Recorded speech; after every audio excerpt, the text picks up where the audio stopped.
Jules Verne, 20 milieux sous les mers, tome 2. Chapitre 18. Les poulpes. Pendant quelques jours, le Nautilus s'écarta constamment de la côte américaine. Il ne voulait pas évidemment fréquenter les flots du golfe du Mexique ou de la mer des Antilles. Cependant, l'eau n'eût pas manqué sous sa quille, puisque la profondeur moyenne de ces mers est de 1800 mètres. Mais probablement, ces parages, semés d'îles et sillonnés de steamers, ne convenaient pas au capitaine Nemo. Le 16 avril, nous eûmes connaissance de la Martinique et de la Guadeloupe, à une distance de 30 milles environ. J'aperçus un instant leur piton élevé. Le Canadien, qui comptait mettre ses projets à exécution dans le golfe, soit en gagnant une terre, soit en accostant un des nombreux bateaux qui font le cabotage d'une île à l'autre, fut très décontenancé. La fuite eût été très praticable si Ned Land fût parvenu à s'emparer du canot à l'insu du capitaine. Mais en plein océan, il ne fallait pas y songer. Le Canadien, Conseil et moi, nous eûmes une assez longue conversation à ce sujet. Depuis 6 mois, nous étions prisonniers à bord du Nautilus. Nous avions fait 17 000 lieues, et comme le disait Ned Land, il n'y avait pas de raison pour que cela finît. Il me fit donc une proposition à laquelle je ne m'attendais pas.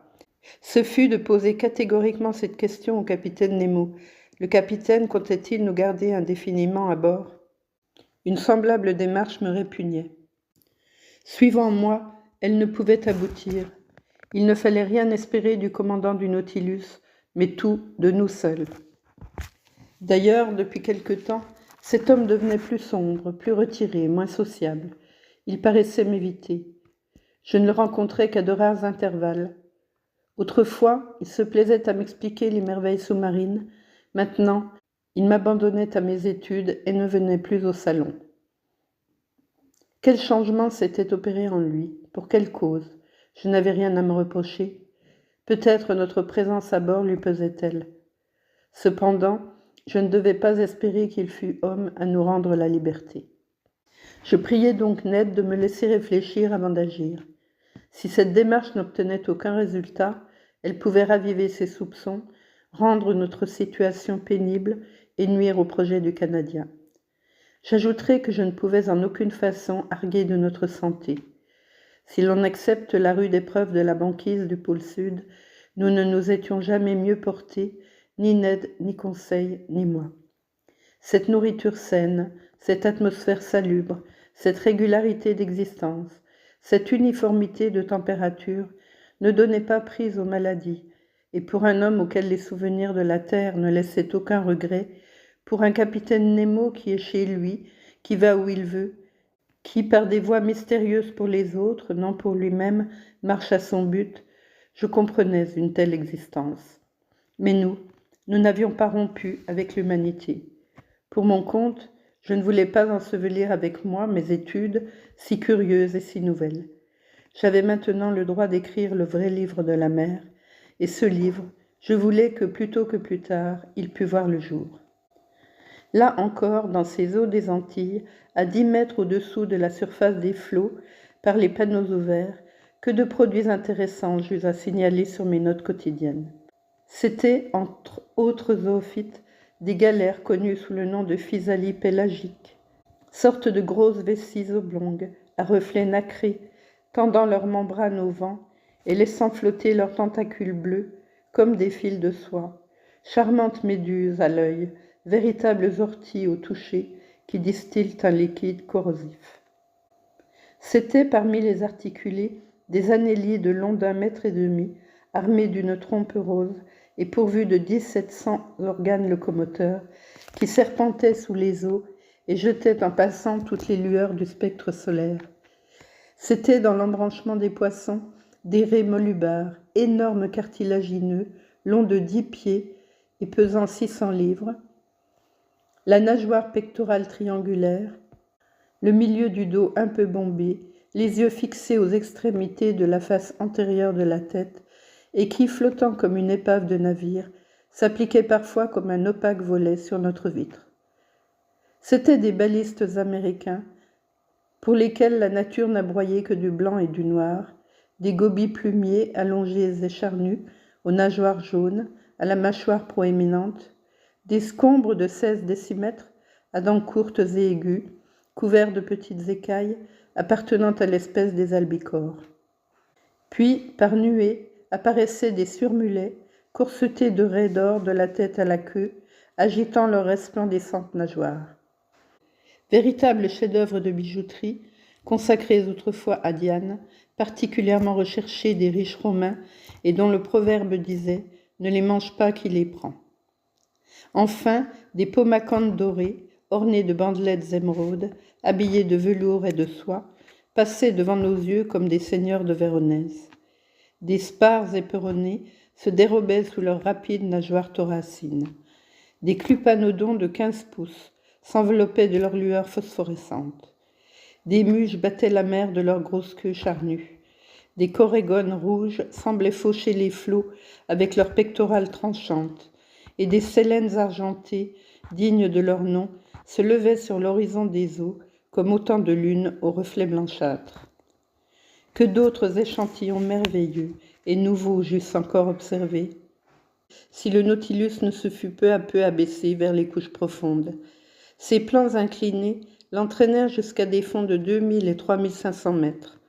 Alors la vie animale n'était plus représentée que par des encrines, des étoiles de mer, de charmantes pentacrines têtes de méduses dont la tige droite supportait un petit calice, des troques, des quenottes sanglantes et des fissurelles, mollusques littoraux de grande espèce. Le 20 avril, nous étions remontés à une hauteur moyenne de 1500 mètres. La terre la plus rapprochée était alors cet archipel des îles Lucailles, disséminé comme un tas de pavés à la surface des eaux. Là s'élevaient de hautes falaises sous-marines, murailles droites faites de blocs frustes, disposés par larges assises, entre lesquelles se creusaient des trous noirs que nos rayons électriques n'éclairaient pas jusqu'au fond. Ces roches étaient tapissées de grandes herbes, de laminaires géants, de fucus gigantesques, un véritable espalier d'hydrophytes digne d'un monde de titans. De ces plantes colossales dont nous parlions, Conseil, Ned et moi, nous fûmes naturellement amenés à citer les animaux gigantesques de la mer. Les unes sont évidemment destinées à la nourriture des autres. Cependant, par les vitres du Nautilus, presque immobile, je n'apercevais encore sur ces longs filaments que les principaux articulés de la division des brachioures, des lambres à longues pattes, des crabes violacés, des clios particuliers aux mers des Antilles. Il était environ 11 heures quand Ned Land attira mon attention sur un formidable fourmillement qui se produisait à travers les grandes algues. Eh bien, dis-je, ce sont là de véritables cavernes à poulpes, et je ne serais pas étonné d'y voir quelques-uns de ces monstres. Quoi, fit Conseil, des calmars, de simples calmars, de la classe des céphalopodes? Non, dis-je, des poulpes de grande dimension. Mais l'ami Land s'est trompé sans doute, car je n'aperçois rien. Je le regrette, répliqua Conseil. Je voudrais contempler face à face l'un de ces poulpes dont j'ai tant entendu parler et qui peuvent entraîner des navires dans le fond des abîmes. Ces bêtes-là, ça se nomme des craques. Craque suffit, répondit ironiquement le Canadien. Kraken, riposta Conseil, achevant son mot sans se soucier de la plaisanterie de son compagnon. Jamais on ne me fera croire, dit Ned Land, que de tels animaux existent. Pourquoi pas, répondit Conseil. Nous avons bien cru au narval de monsieur. Nous avons eu tort, Conseil. Sans doute, mais d'autres y croient sans doute encore. C'est probable, Conseil, mais pour mon compte, je suis bien décidé à n'admettre l'existence de ces monstres que lorsque je les aurai disséqués de ma propre main. Ainsi, me demanda Conseil, monsieur ne croit pas aux poulpes gigantesques? Et qui diable y a jamais cru, s'écria le Canadien. Beaucoup de gens, ami Ned. Pas des pêcheurs, des savants peut-être. Pardon, Ned, des pêcheurs et des savants. Mais moi qui vous parle, dit Conseil de l'air le plus sérieux du monde, je me rappelle parfaitement avoir vu une grande embarcation entraînée sous les flots par les bras d'un céphalopode. Vous avez vu cela? Demanda le Canadien. Oui, Ned, de vos propres yeux, de mes propres yeux. Où, s'il vous plaît? À Saint-Malo, répartit imperturbablement Conseil. Dans le port? Dit Ned Land ironiquement. Non, dans une église, répondit Conseil. Dans une église, s'écria le Canadien. Oui, ami Ned, c'était un tableau qui représentait le poulpe en question. Bon, fit Ned Land, éclatant de rire, monsieur Conseil qui me fait poser. Au fait, il a raison, dis-je. J'ai entendu parler de ce tableau, mais le sujet qu'il représente est tiré d'une légende, et vous savez ce qu'il faut penser des légendes en matière d'histoire naturelle. D'ailleurs, quand il s'agit de monstres, l'imagination ne demande qu'à s'égarer. Non seulement on a prétendu que ces poulpes pouvaient entraîner des navires, mais un certain Olaus Magnus parle d'un céphalopode, long d'1 mille, qui ressemblait plutôt à une île qu'à un animal. On raconte aussi que l'évêque de Nidaros dressa un jour un autel sur un rocher immense. Sa messe finie, le rocher se mit en marche et retourna à la mer. Le rocher était un poulpe. « Et c'est tout ?» demanda le Canadien. « Non, répondis-je. Un autre évêque, Pontoppidan de Berghem, parle également d'un poulpe sur lequel pouvait manœuvrer un régiment de cavalerie. »« Ils allaient bien, les évêques d'autrefois, dit Ned Land. » Enfin, les naturalistes de l'Antiquité citent des monstres dont la gueule ressemblait à un golfe et qui étaient trop gros pour passer par le détroit de Gibraltar. « À la bonne heure, fit le Canadien. « Mais dans tous ces récits, qu'y a-t-il de vrai ?» demanda Conseil. « Rien, mes amis, rien du moins de ce qui passe la limite de la vraisemblance pour monter jusqu'à la fable ou à la légende. Toutefois, à l'imagination des conteurs, il faut, sinon une cause, du moins un prétexte. On ne peut nier qu'il existe des poulpes et des calmars de très grande espèce, mais inférieurs cependant aux cétacés. Aristote a constaté les dimensions d'un calmar de 5 coudées, soit 3,10 m. Nos pêcheurs en voient fréquemment, dont la longueur dépasse 1,80 m. Les musées de Trieste et de Montpellier conservent des squelettes de poulpes qui mesurent 2 mètres. D'ailleurs, suivant le calcul des naturalistes, un de ces animaux, long de 6 pieds seulement, aurait des tentacules longs de 27, ce qui suffit pour en faire un monstre formidable. « En pêche-t-on de nos jours ?» demanda le Canadien. « S'ils n'en pêchent pas, les marins en voient du moins. Un de mes amis, le capitaine Paul Boss du Havre, m'a souvent affirmé qu'il avait rencontré un de ces monstres de taille colossale dans les mers de l'Inde. Mais le fait le plus étonnant, et qui ne permet plus de nier l'existence de ces animaux gigantesques, s'est passé il y a quelques années, en 1861. « Quel est ce fait ?» demanda Ned Land. « Le voici. En 1861, dans le nord-est de Tenerife, à peu près par la latitude où nous sommes en ce moment, l'équipage de l'aviso l'Alecton aperçut un monstrueux calmar qui nageait dans ses eaux. Le commandant Bouguer s'approcha de l'animal et il l'attaqua à coups de harpon et à coups de fusil, sans grand succès, car balles et harpons traversaient ses chairs molles comme une gelée sans consistance. Après plusieurs tentatives infructueuses, l'équipage parvint à passer un nœud coulant autour du corps du mollusque. Ce nœud glissa jusqu'aux nageoires caudales et s'y arrêta. On essaya alors de haler le monstre à bord, mais son poids était si considérable qu'il se sépara de sa queue sous la traction de la corde, et privé de cet ornement, il disparut sous les eaux. « Enfin, voilà un fait, dit Ned Land. Un fait indiscutable, mon brave Ned. Aussi a-t-on proposé de nommer ce poulpe calmar de Bouguer. »« Et quelle était sa longueur ?» demanda le Canadien.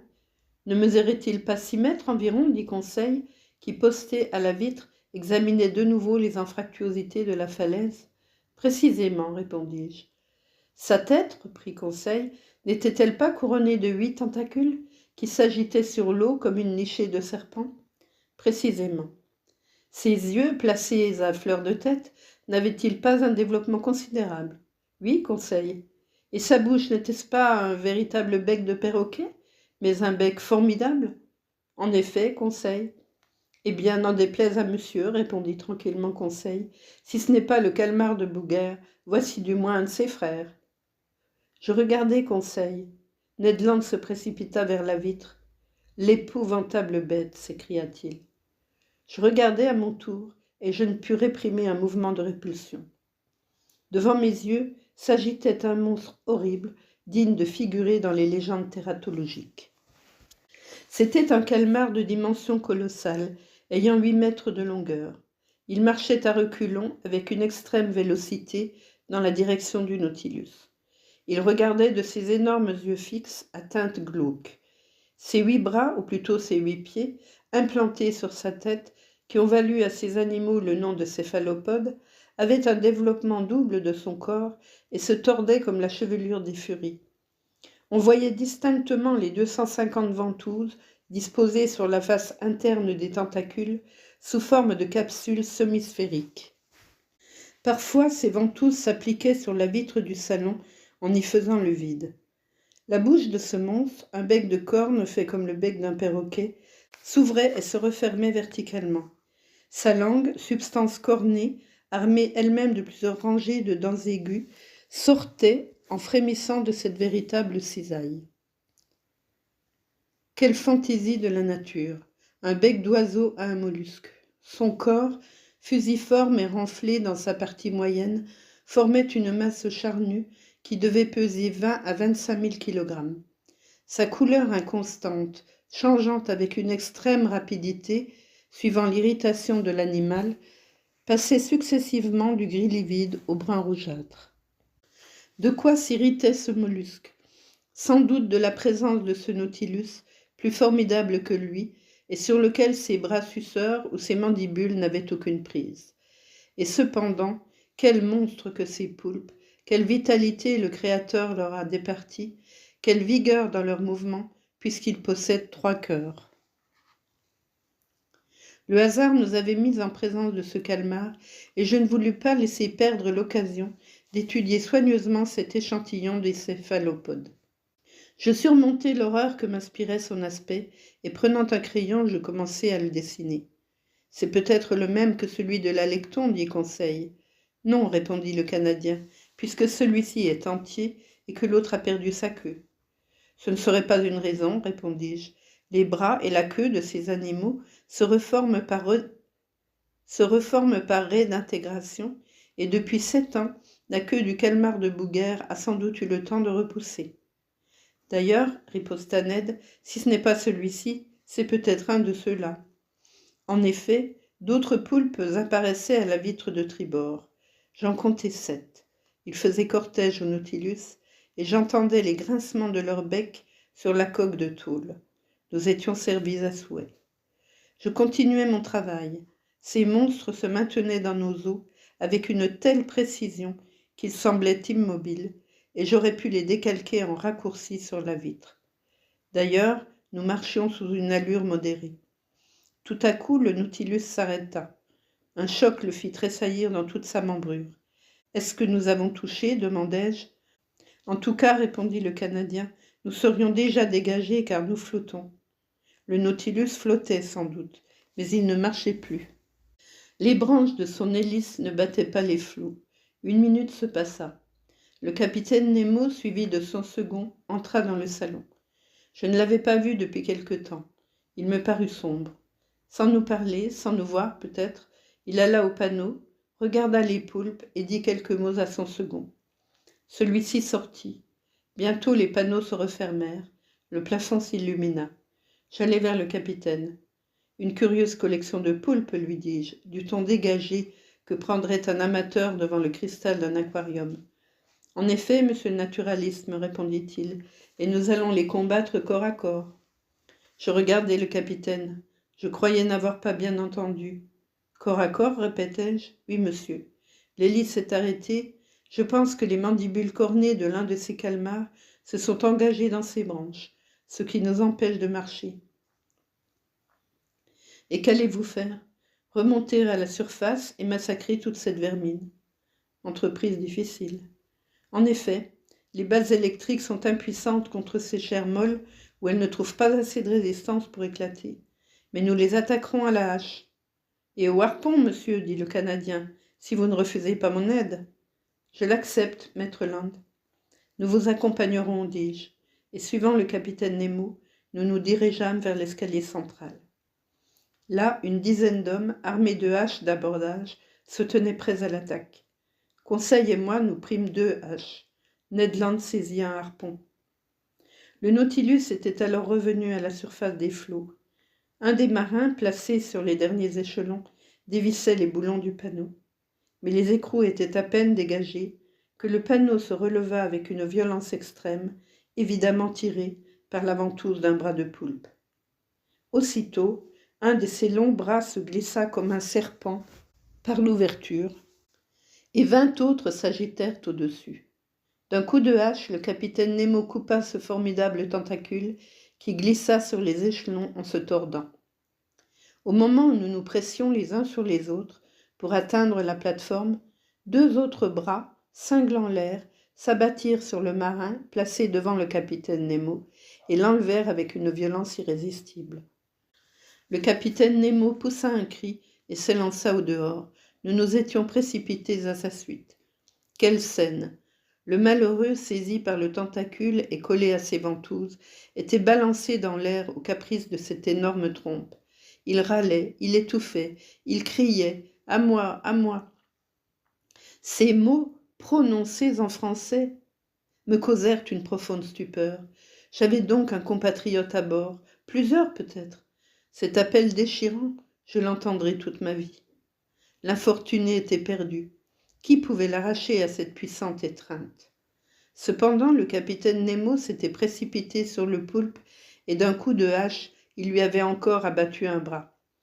Son second luttait avec rage contre d'autres monstres qui rampaient sur les flancs du Nautilus. L'équipage se battait à coups de hache. Le Canadien, Conseil et moi, nous enfoncions nos armes dans ces masses charnues. Une violente odeur de musc pénétrait l'atmosphère. C'était horrible. Un instant, je crus que le malheureux, enlacé par le poulpe, serait arraché à sa puissante succion. 7 bras sur 8 avaient été coupés. Un seul, brandissant la victime comme une plume, se tordait dans l'air.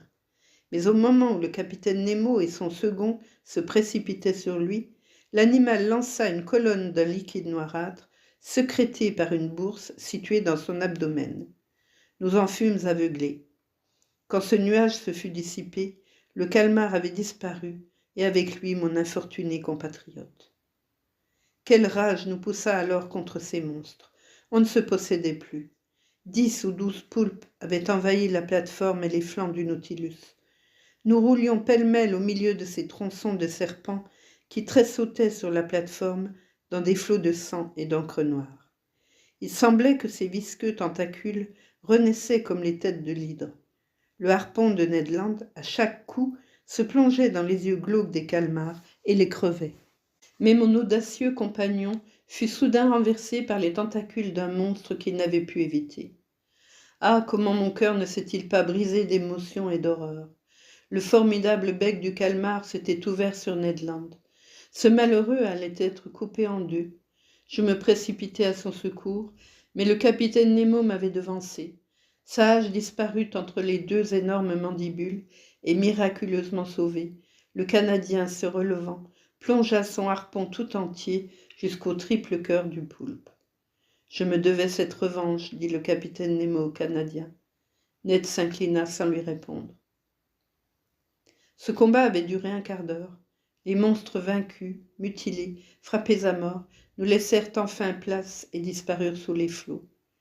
Le capitaine Nemo, rouge de sang, immobile près du fanal, regardait la mer qui avait englouti l'un de ses compagnons et de grosses larmes coulaient de ses yeux.